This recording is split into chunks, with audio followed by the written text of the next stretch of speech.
Dear students, welcome to today's lecture on the spiral model in software engineering.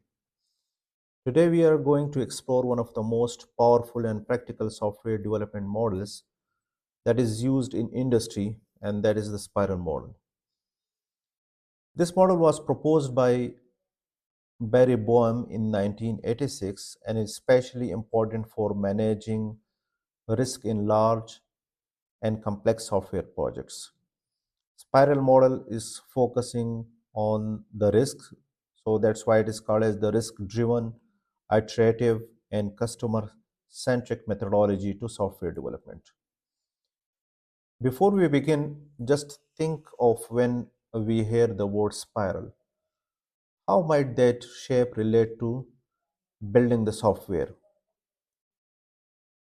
Now, coming to what is the spiral model, its core definition. So the spiral model is not a straight line, it spirals outwards.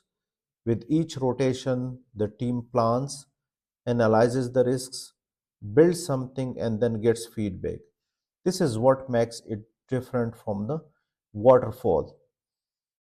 So if you look here, the spiral model is a risk-driven software process model that combines elements of both the waterfall model and the prototyping model. So the waterfall model nature is that we have to build each and everything in sequential form. And in the prototype model, we just develop the prototype and then takes all the information necessary and the required information from the clients through that prototype. So each cycle or a loop of the spiral represents a complete development phase. The project grows outward with each loop, becoming more refined and complete. So you can see here, so this is the summary of the spiral model: that plan a little, build a little, review a little, and then you have to repeat again and again till the completion of the software. So you can see here on this slide we have four phases of the each spiral, and that's why it is called as a spiral model. The first is planning. This is where we sit down and decide what we want to accomplish this cycle. It's like writing a to-do list before starting your assignment. Then we have the risk analysis.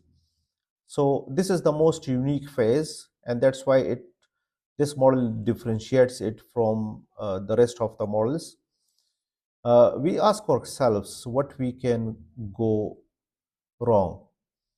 We might build a quick prototype here just to test an idea before commitment to full development. So you can see here what could go wrong, how do we prevent it. We have some sort of the risk in any software development, and that can be the technical, financial, or the schedule risk. So to build a prototypes, we have to reduce the uncertainty before full development. Then we also have the engineering phase. Like this is where the actual coding and development happens. It includes design, coding, unit test, and then integration. So build and test the plant features actually. And the final we have the evaluation. Um, Evaluation means what you have developed, you have to check and verify according to the software requirement specification. So the customer or end user sees what we build and gives feedback. So their input shapes the next spiral. Now let's take a real world example. You can see on the slide we are going through the university student portal as an example for the spiral model, and it develops spiral by spiral. In the very first cycle, we don't build everything. We just build a login and a simple dashboard to show the admin. We identify risks. Maybe the development team has never worked with this technology stack before. In the spiral 2, Now we are focusing on some core features.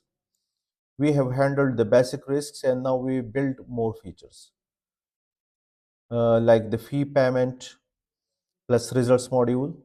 So in this, we are looking for the risk of the payment gateway and the security.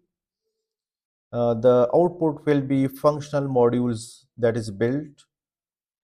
So you can see that the fee payment and results, but now a new risk emerges. How do we handle the financial transactions securely? So this is a risk.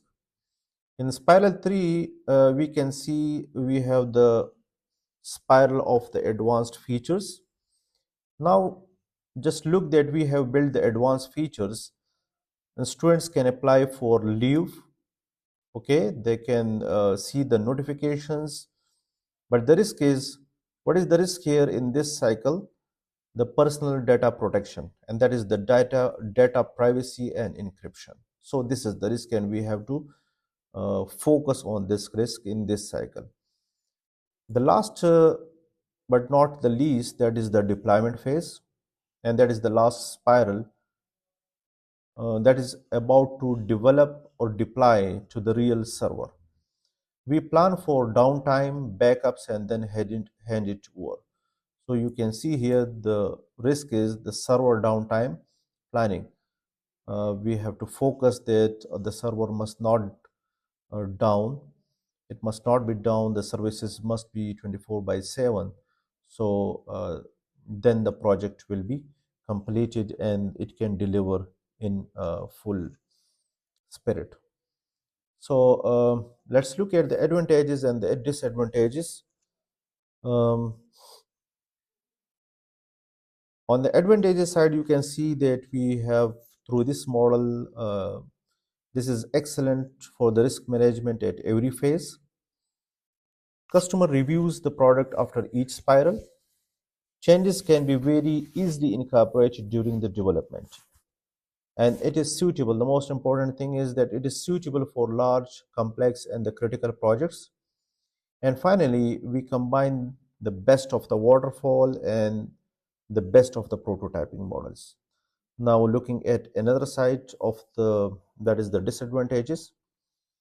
That is expensive because that is not suitable for the small projects, and it requires expert assessors, risk assessors, which are costly, because in each and every cycle, in each and every spiral, we need the risk assessors to analyze the risk and then to mitigate those risks.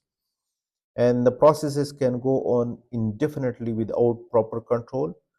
We also have complex documentation across the multiple spirals as well, and it is harder to manage for teams without the risk expertise. So these are the disadvantages the spiral model poses. Now looking towards the comparison of the spiral model and the waterfall model, you can see here we have the feature, waterfall model, and then the spiral model. So if we look at the approach, so the waterfall model is a linear and sequential, while the spiral model is iterative and in cyclic nature. Another feature, the risk handling. In waterfall model, that is poor, while in the spiral model, that is excellent. From the customer involvement point of view, we have start and the end only, while here in the spiral model, there is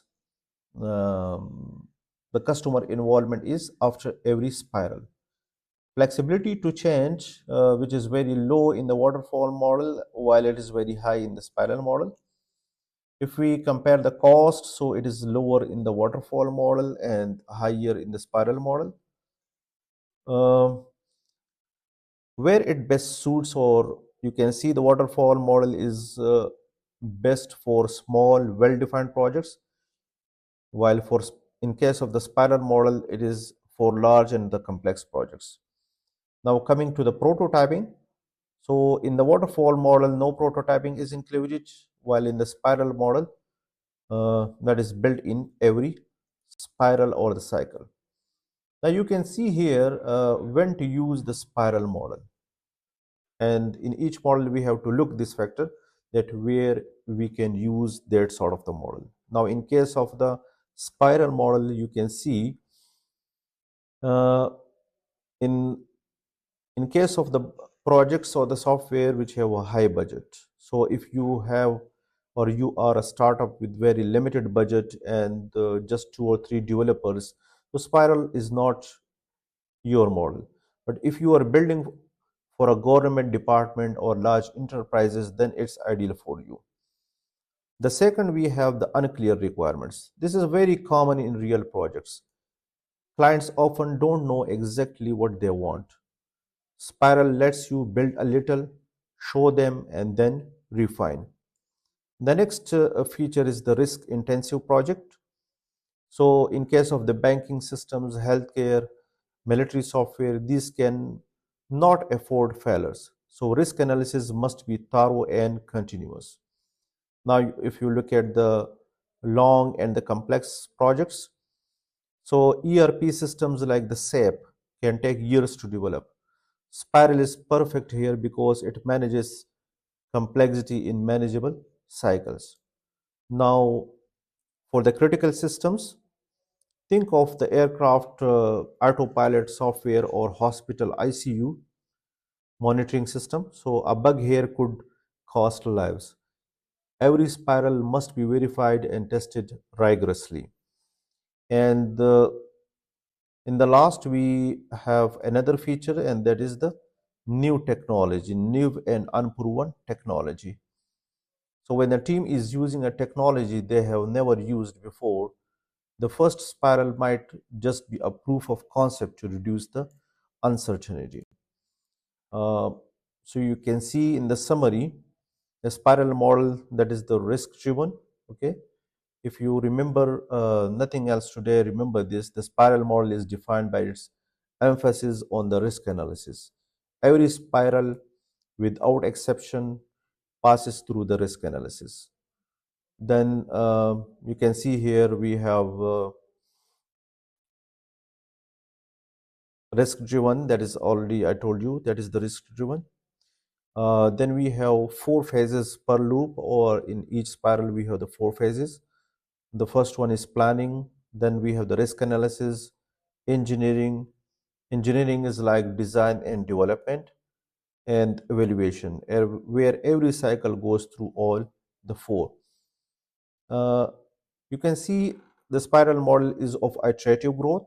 So software grows spiral by spiral, and each loop produces a more refined and complete version. So where it is used, so use it wisely because it is best for large, expensive, complex projects where requirements are very huge and complex and that are not clear. So these are not for the small projects. So you can see the spiral model is best described as plan a little, build a little, test a little, and then repeat.